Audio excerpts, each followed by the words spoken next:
They mocked it, until it destroyed their most powerful warships. The Zorith Empire was one of the most feared galactic powers, dominating countless star systems with its advanced weaponry and relentless military might. For centuries, their warships, vast, heavily armored, and bristling with weapons, had struck terror into the hearts of all who dared oppose them. They had crushed countless civilizations under their heel, their enemies unable to fathom a force capable of standing up to their overwhelming power. But when they first heard of the humans, they laughed. To the Zorith, humans were nothing but a primitive, insignificant species. Their technologies were rudimentary at best, their weapons barely capable of scratching the surface of a Zorith warship's armor. The humans lived on a small, unremarkable planet called Earth, a blue and green sphere on the edge of the galaxy. The idea that such a species could pose any real threat was laughable. The first encounter came when a fleet of Zorith warships arrived in Earth's orbit, preparing to wipe out the human race for their perceived arrogance in exploring beyond their homeworld. The Zorith fleet, with its gleaming, nearly indestructible ships, was confident the humans would surrender at once. The humans, however, did not bow. Instead, they activated their strange, almost archaic ships, old freighters, fighters, and obsolete military vehicles by Zorith standards. The human vessels were a patchwork of outdated technology, held together by sheer will and ingenuity. The Zorith officers sneered, thinking it would be an easy battle. They unleashed devastating firepower, expecting the humans to fold in seconds. But then, something unexpected happened. The human ships fought back. It wasn't just that the humans had superior tactics. They knew their terrain, the orbits, and the weaknesses of their enemies. It wasn't even their sheer resolve. The Zorith underestimated their will to survive, but it was their willpower that made the difference. The humans fought like cornered animals, fierce and desperate, using every advantage they had.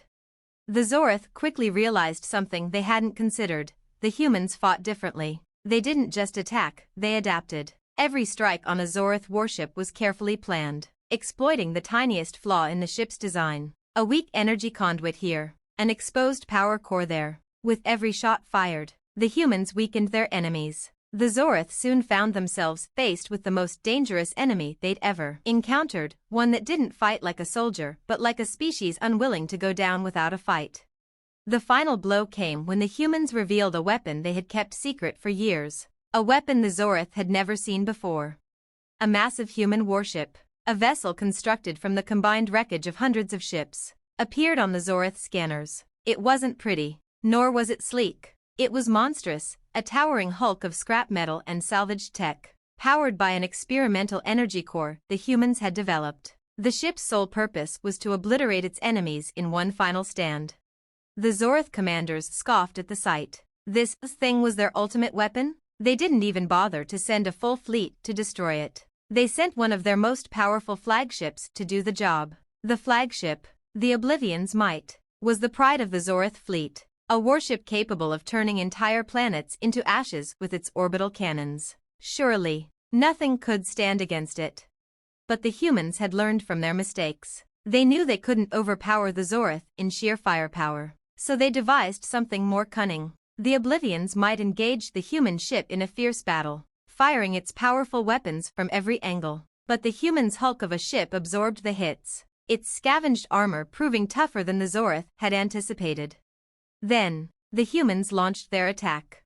The ship's experimental core, built with human ingenuity and relentless experimentation, unleashed a pulse of energy like nothing the Zorith had ever encountered. It wasn't a beam or a missile, it was an energy wave that bypassed shields and penetrated the flagship's most vital systems. The pulse traveled through the Oblivion's Might, tearing apart its engines and warping its structure from the inside. The ship shuddered and groaned before erupting in a series of violent explosions. The flagship, once thought indestructible, disintegrated in seconds. The Zorith fleet watched in stunned silence as the wreckage of their mightiest warship floated into the void. The humans had done the impossible. They had destroyed the Zorith's greatest weapon. In a panic, the remaining Zorith ships tried to retreat, but the humans were relentless. They attacked with precision and strategy, each strike aimed at the critical vulnerabilities of the Zorith fleet. The Zorith had underestimated the human spirit. their drive to survive and protect their world, their very essence. It was a slaughter. By the time the last of the Zorith fleet escaped, they had lost dozens of warships and hundreds of officers. The humans had taken down the mighty Empire's greatest warriors with nothing but sheer resourcefulness and the unwavering determination to defend their home. And thus, the Zorith learned a lesson they would never forget. They had mocked the humans, dismissed them as weak and insignificant, and yet it was the humans who stood victorious. The Zorith Empire would never forget the power of the human spirit, a force stronger than even their most powerful warships. And as for the humans, they would never forget the day they proved the Zorith wrong. The aftermath, a new era.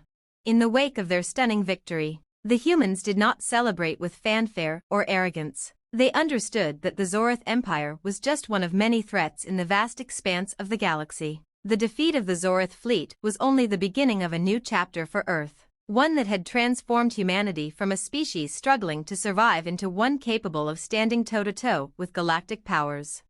As news of the defeat spread across the galaxy, a ripple of disbelief and fear washed over the other empires. The Zorith were not just any race, they were a symbol of power, an impenetrable fortress of technology and military might. And yet, in a flash, they were shattered by a species thought to be nothing more than primitive and unworthy of attention. The humans had obliterated the invincible. The Zorith Empire, once the most formidable force in the galaxy, was forced into a hasty retreat, with their fleets in disarray and their leadership scrambling to maintain control. Their territory began to shrink, their influence waning as other races sensed their vulnerability. Word of the human victory spread like wildfire, and in many corners of the galaxy, it ignited a spark of hope. The Human Federation.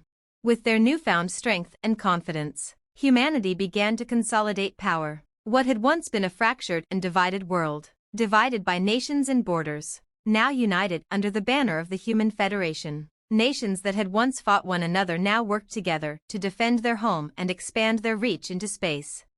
The first step in the Federation's new vision was the creation of the Earth Fleet, a highly advanced armada designed to ensure humanity's survival and dominance in the galactic arena. The fleet was composed of cutting-edge warships, each one equipped with the latest technologies developed from both human ingenuity and reverse-engineered Zorith tech. They adopted the lessons learned from their victory over the Zorith and began to specialize in asymmetric warfare, using their ingenuity and adaptability to overcome enemies far more powerful than themselves. But the real strength of the Federation lay not in their weaponry, but in their unity. For the first time in history, Earth's nations, cultures, and peoples were united in a common cause, survival and advancement. The spirit of the humans, their unyielding drive to thrive in the face of adversity, became their defining characteristic. As humanity expanded into the stars, they encountered many species, some friendly, others hostile. But what set them apart was the reputation they had earned in their confrontation with the Zorith. The galaxy had watched as a seemingly weak species stood against the most powerful force it had ever known, and won. The Zorith response. Back on Zorith homeworld, the ruling council was in turmoil. They had lost face on an unimaginable scale. The mighty empire that had once crushed civilizations underfoot had now been humiliated by a race they had once deemed unworthy of their attention. The Zorith High Command issued an official decree: humanity must be eliminated. But there was a problem: humanity was no longer the fragile species they had once been. Earth had been changed by the conflict. Its people now hardened, their technology growing more advanced by the day. The Zorith, while still powerful, had become desperate, their resources stretched thin by the loss of their fleets and the collapse of their once unstoppable empire.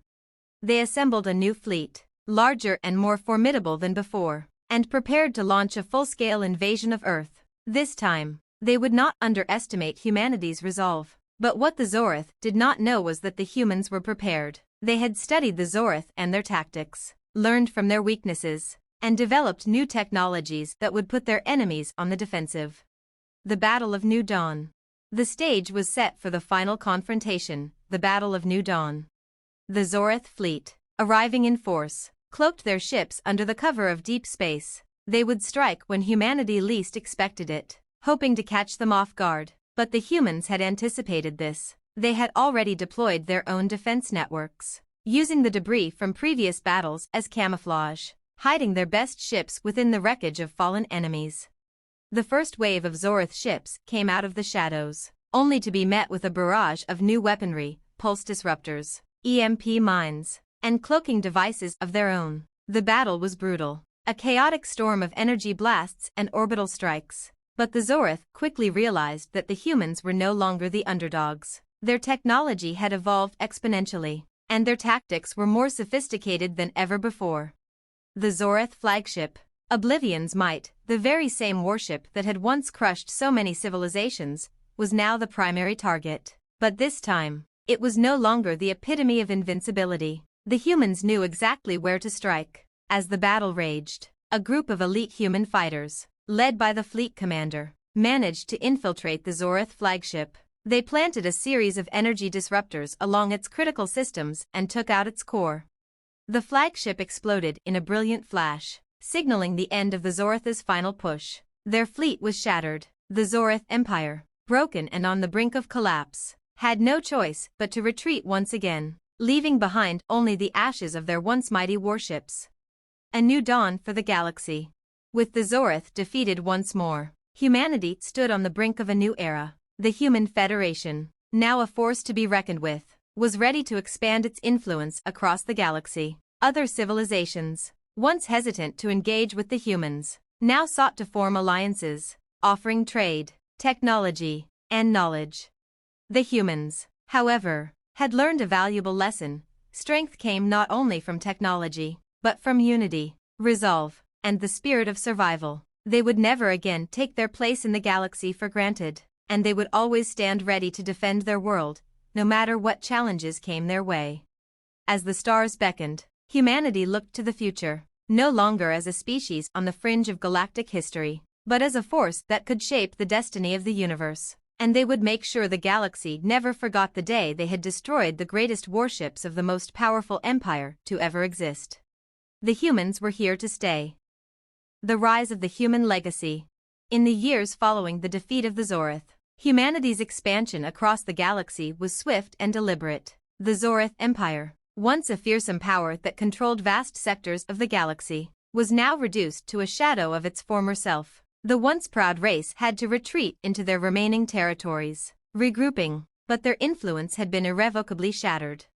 The humans, by contrast, were thriving. The Federation continued to grow, its reach extending to countless star systems, each offering new challenges, opportunities, and the potential for further alliances or enemies. But one thing was clear: humanity was no longer the underdog. They were a force that demanded respect and, increasingly, alliances from those who had once doubted them. The Galactic Council. In recognition of their newfound status, humanity was invited to join the Galactic Council, a collective of the most advanced and influential species in the galaxy. For centuries, the Council had maintained a delicate balance of power among its members. Each species brought its unique strengths and perspectives, from the intellectual prowess of the Irians to the military might of the Trath. But the humans were different. They brought something that none of the Council's other members had: adaptability. The humans quickly became an indispensable part of the Council, proposing new ways to strengthen the alliances among races, offer solutions to long-standing galactic issues, and pioneer new technologies. It was their unique ability to think outside the box and face challenges head-on that earned them a seat at the table. However, not all were pleased by humanity's rapid rise. The resentment of the old powers. A number of older races, particularly those who had once ruled without question, began to feel the heat of competition. The Irians, while respected for their wisdom and intellectual pursuits, had begun to question the human approach to problem-solving, finding their methods brash and unconventional. The Trath, a militant race with vast armies, saw the humans as a threat to their dominance in the galaxy and began to take more aggressive actions to assert their power. But the Federation was no longer the fragile, divided entity it once was. Humanity's military capabilities had grown exponentially, with fleets designed for both defense and offense, built to outthink and outmaneuver any enemy. The Trath made a critical mistake when they attempted to seize a system on the edge of human territory, hoping to strike fear into the Federation. Instead, they found themselves facing an entirely new kind of adversary. The humans, led by their newly formed Unified Military Command, UMC, countered with tactics that were both unexpected and overwhelming. They launched a series of covert missions, using espionage, sabotage, and psychological warfare to destabilize the Trath forces. Where the Trath expected brute force, the humans offered precision and strategy. They didn't just win battles, they crippled their enemies' morale and leadership. The Trath fleet, confident in their overwhelming numbers, was ambushed and divided. The humans knew the terrain, the systems, the very weaknesses of the Trath's strategies. By the time the Trath realized they were fighting on terms not of their own choosing, it was too late. The Trath were forced to withdraw, humiliated and fractured. The emergence of the human doctrine. Following the Trath defeat, humanity's influence in the galaxy continued to grow. The human way of warfare, now known as the human doctrine, became an example to follow. It focused not just on firepower but on the intangible, understanding the enemy's mindset, exploiting weaknesses, and leveraging every asset, no matter how small, to gain the upper hand. This doctrine became the standard by which all races, even the most powerful, began to judge their own military strategies.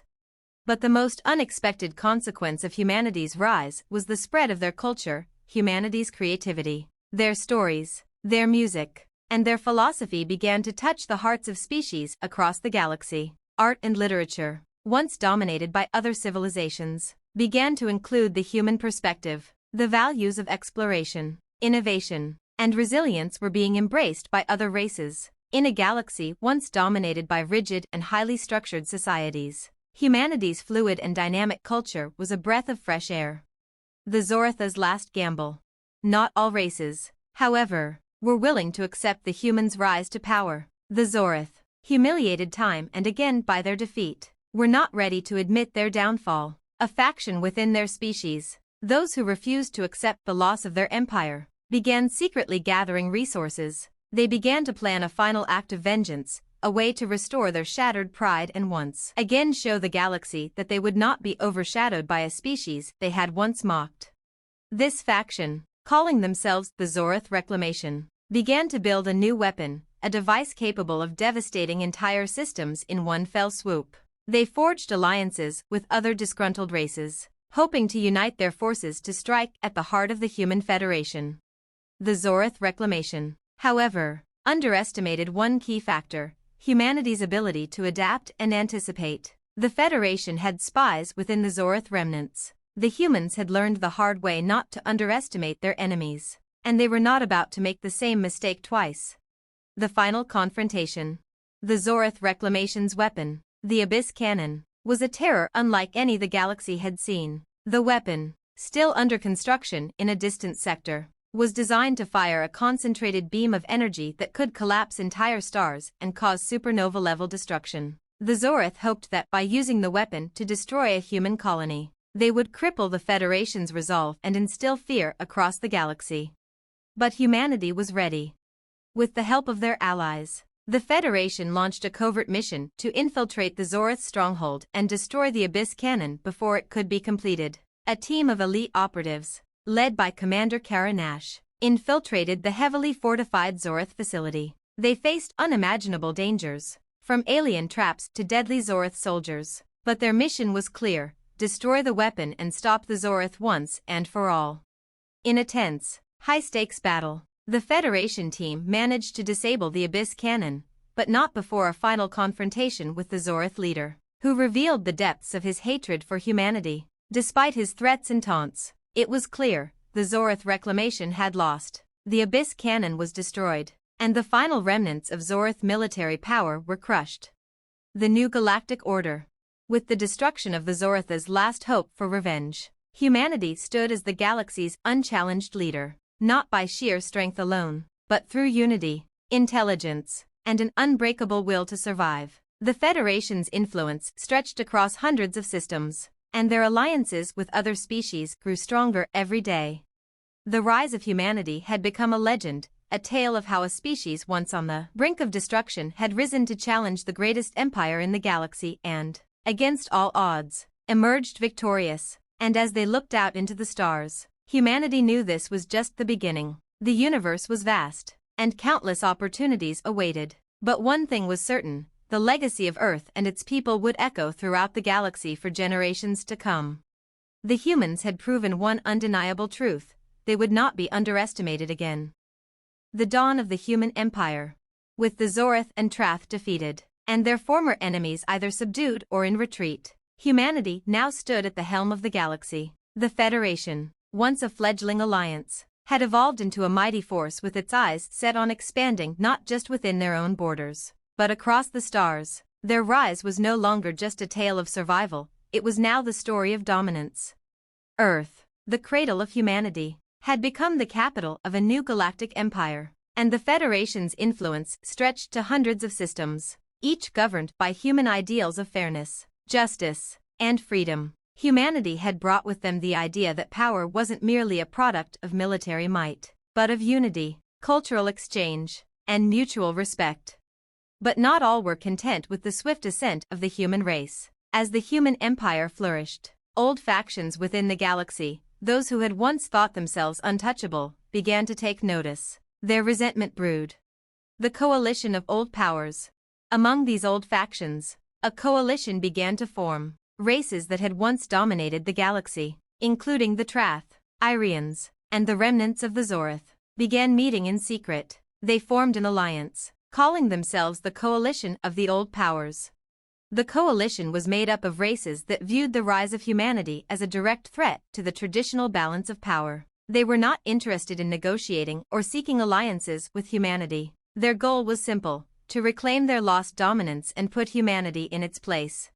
The coalition was formidable. The Trath, though weakened, still had a vast military infrastructure. The Irians, with their advanced intellectual prowess, had the ability to develop technologies that rivaled anything the humans had. And the Zorth, although broken, still retained their fierce warrior spirit and the desire for revenge. Together, they represented an existential threat to the human-led Federation.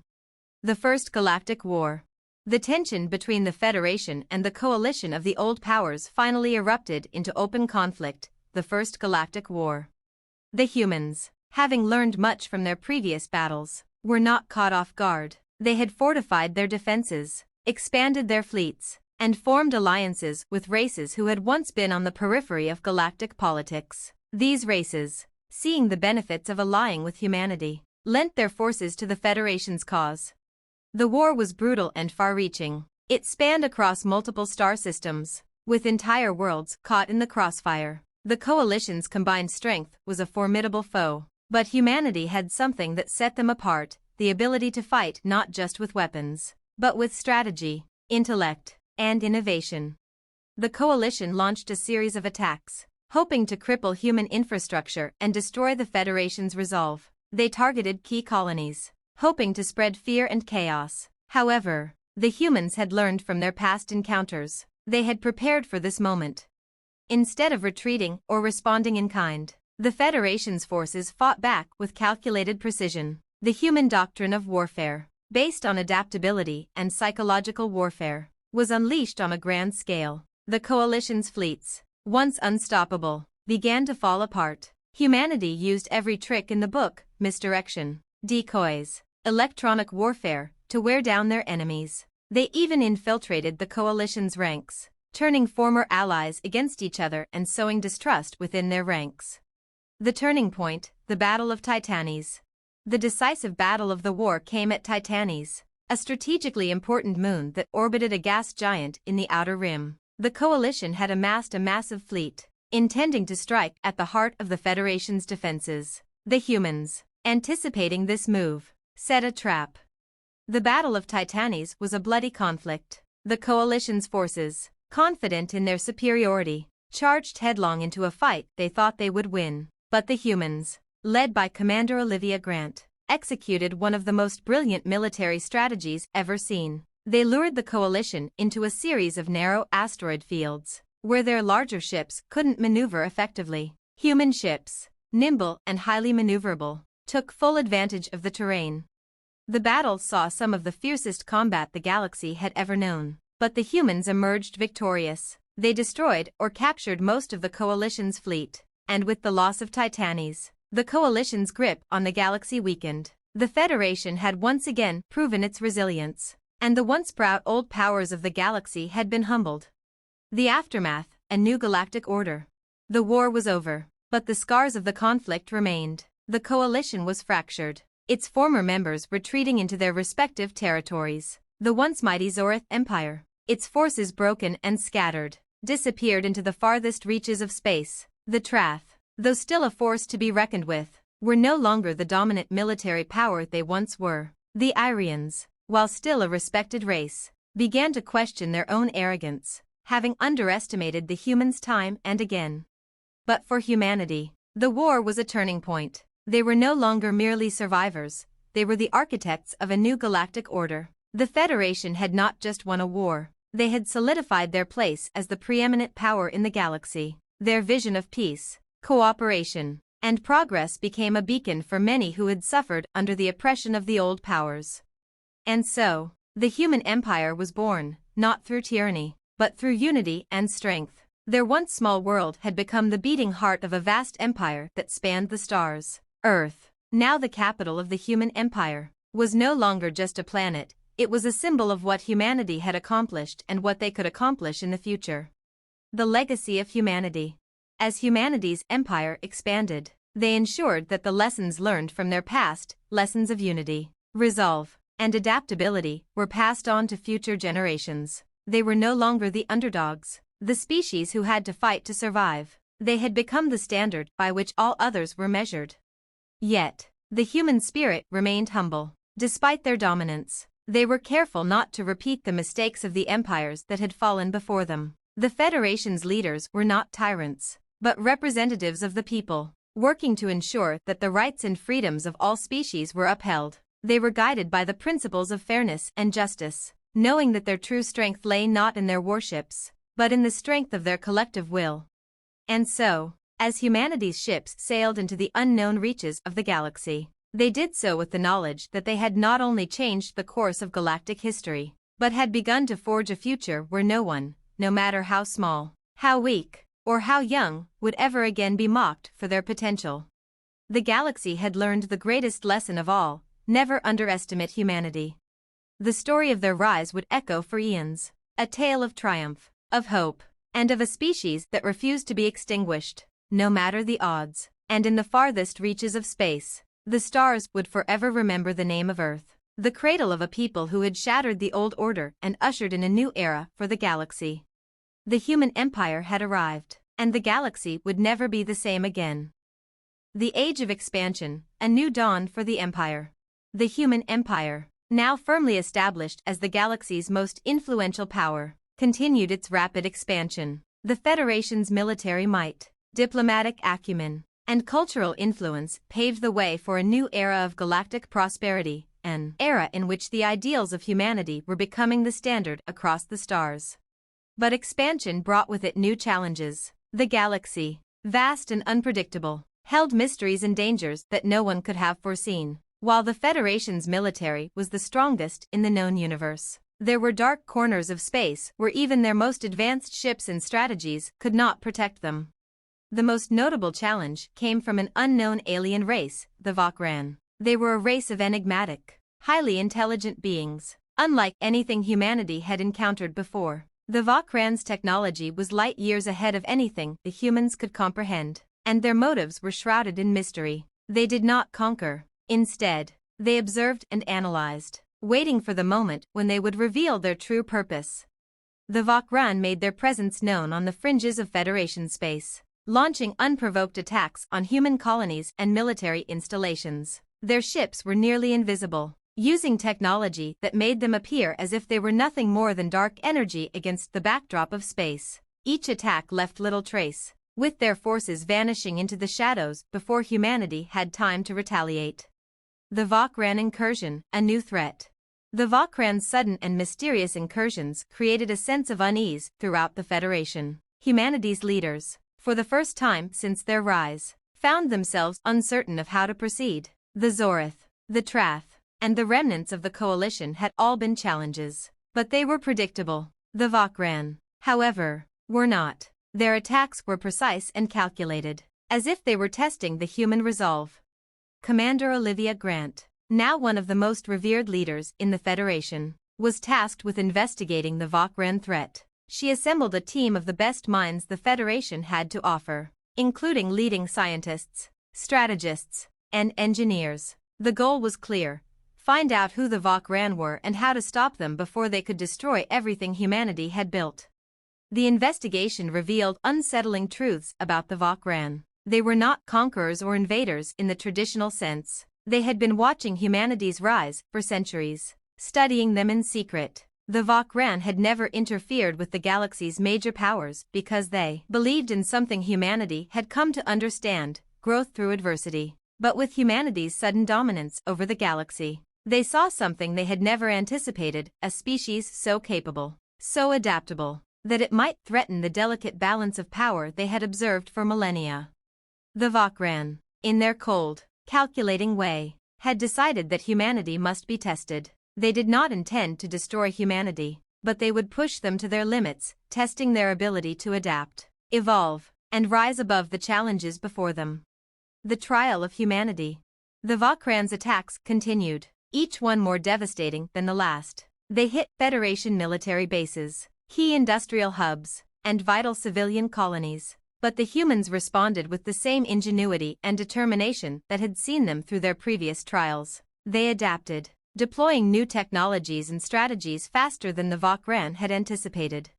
In response, the Vokran escalated their tactics. They launched an operation to infiltrate human society, using sleeper agents and spies to disrupt the Federation from within. They infiltrated high-ranking officials, planted misinformation, and sowed distrust among humanity's allies. They were testing humanity's unity, an experiment in whether they could hold together in the face of internal division.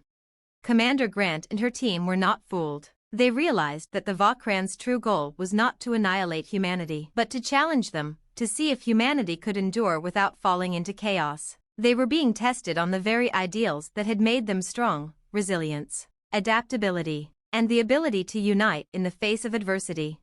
The counterattack.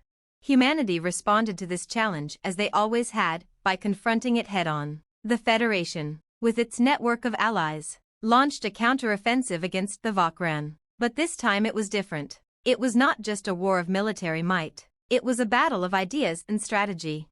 The Federation's leadership called on humanity's greatest strength: unity. The once divided human species came together like never before, setting aside past differences in pursuit of a singular goal: survival and victory. The Federation's military, scientists, and diplomats worked in unison, crafting plans not only to combat the Vokran but to understand them.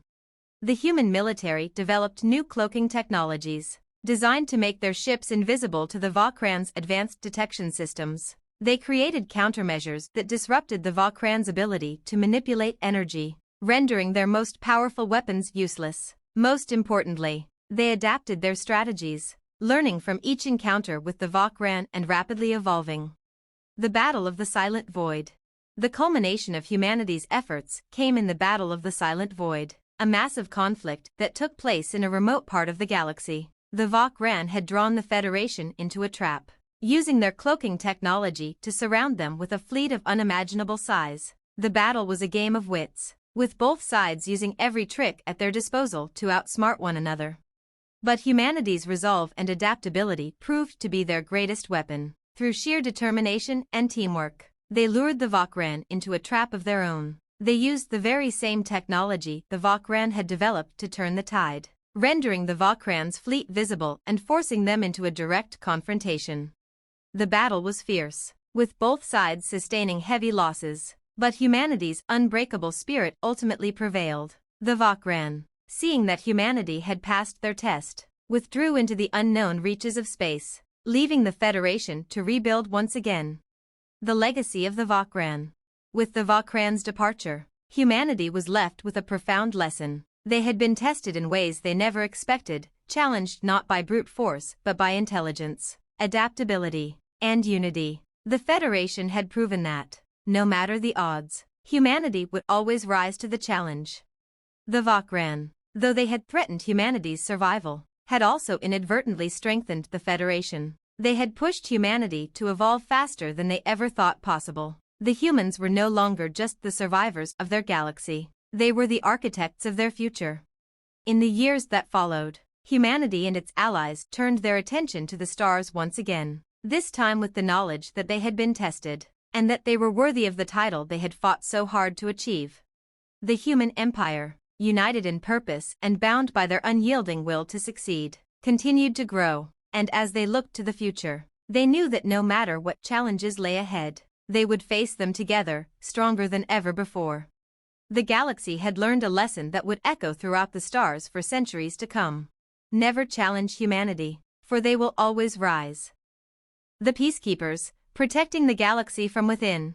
In the years following the departure of the Vokran, the human empire enjoyed a period of relative peace and prosperity. The Federation had proven itself capable of defending its territory from external threats, but the universe was a vast and unpredictable place, and peace would never last forever. Though the Vokran's test had pushed humanity to its limits, it had also opened humanity's eyes to the complexities of the galaxy. The challenges they had faced were not isolated. There were many other races and factions, some with their own agendas, who could pose threats to peace and stability. It was during this time that the Federation initiated a new phase in its growth, one that would forever change its role in the galaxy: the Peacekeepers. The birth of the Peacekeeper Initiative. The Peacekeeper Initiative was conceived as a way to maintain order, enforce galactic laws, and prevent the kind of instability that had led to conflicts like the First Galactic War. The Federation's leadership understood that simply having military might was not enough. It was necessary to preserve peace through diplomacy, negotiation, and intervention when necessary. The Peacekeepers were not just soldiers, they were ambassadors, diplomats, and enforcers of justice. Their mission was to ensure that no race, no matter how powerful, could upset the balance of power that humanity had fought so hard to establish. They would act as mediators in times of conflict, prevent rogue factions from causing harm, and work to maintain peace between the galaxy's various species. The Peacekeeper Corps was composed of the best and brightest from across the Federation. Its members were trained not only in combat and strategy but in diplomacy, cultural understanding, and crisis management. They would be the Federation's shield, its sword, and its voice in the farthest corners of the galaxy. Commander Olivia Grant, now a legend within the Federation, was chosen to lead the Peacekeeper Initiative. Her experience in the battlefield, her unshakable resolve, and her deep understanding of the galaxy's complexities made her the perfect candidate to guide this new era of peace. The first test, the Red Nexus. The Peacekeepers' first real test came from an unexpected source: the Red Nexus, a secretive and militant faction that had been quietly building power on the fringes of the galaxy. The Red Nexus was made up of various alien races who had come to resent the Federation's growing dominance. They believed that humanity's rise had stifled the freedom of independent races and that they were being forced into a new order that disregarded their autonomy. Led by a charismatic and ruthless leader, General Theric, the Red Nexus launched a series of attacks against Federation trade routes and smaller colonies, aiming to destabilize the region and challenge humanity's authority. It wasn't long before the Peacekeepers were dispatched to investigate and neutralize the threat. Commander Grant, with her team of elite Peacekeepers, was tasked with uncovering the Red Nexus's true objectives and putting an end to their reign of terror. The operation was fraught with challenges. The Red Nexus had entrenched itself deeply within several systems, and their forces were skilled in guerrilla tactics, ambushes, and sabotage. They had become adept at hiding in plain sight, using the galaxy's many uncharted territories to evade detection. For the first time since humanity's rise, the Peacekeepers found themselves in a fight that was not about overpowering an enemy but outwitting them. The Red Nexus was not an easy foe, and their leader, General Theric, was a master strategist who knew how to exploit weaknesses in human tactics. The Peacekeepers relied on their intelligence and adaptability, using their vast network of allies within the Federation to gather information, disrupt Red Nexus operations, and force them into a series of confrontations where their strength would be less of an advantage. But the conflict soon revealed a darker truth: the Red Nexus was not just an insurgent group. Their influence extended to many sectors of the galaxy, and they were backed by wealthy and powerful individuals who had vested interests in seeing the Federation fail. Some of these individuals were within the Federation itself, complicating the Peacekeepers' mission even further. The betrayal. As Commander Grant and her team dug deeper into the Red Nexus's origins, they uncovered a devastating revelation. The Red Nexus had been funded and fueled by corrupt elements within the Federation's own ranks, high-ranking officials who believed that humanity's dominance was a threat to the old galactic order and who wished to bring down the Federation from within. This betrayal was a blow to the Peacekeepers, but it also revealed something more profound. The galaxy was still deeply divided, and there were forces at work who would stop at nothing to prevent humanity from maintaining its position of power.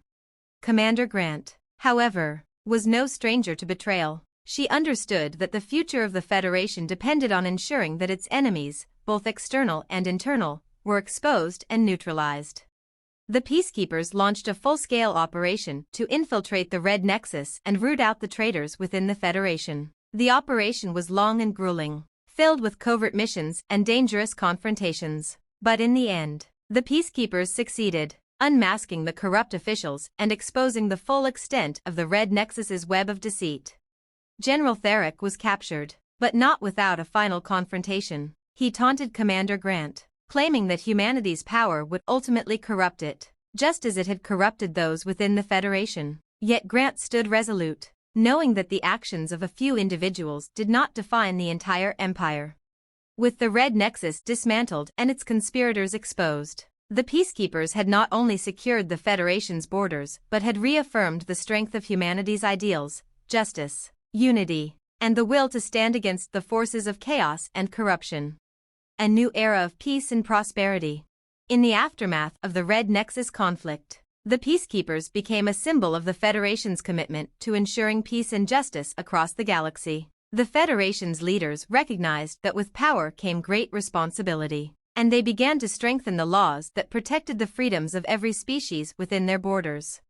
Humanity's influence continued to grow, but with it came a deep understanding of the need for balance. The Peacekeeper Initiative was expanded, and new divisions were established to address the unique challenges of different sectors of the galaxy. Peacekeepers were dispatched to areas affected by famine, war, and instability, working not only to defend the Federation but to ensure the welfare of all its citizens.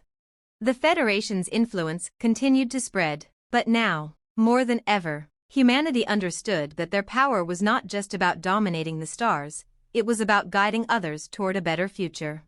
And so, as the human empire continued to grow, they did so not as conquerors, but as protectors. Humanity had learned the true nature of power. It was not the ability to destroy, but the strength to preserve, to protect, and to ensure that no matter the challenges they faced, the galaxy would always have a chance to thrive. The Peacekeepers stood as a reminder that, in the end, the true strength of the human empire lay not in its military might, but in its unwavering commitment to peace. And so, the human empire, with its peacekeepers at the helm, moved into a new age, a future defined not by conquest, but by enduring peace and prosperity.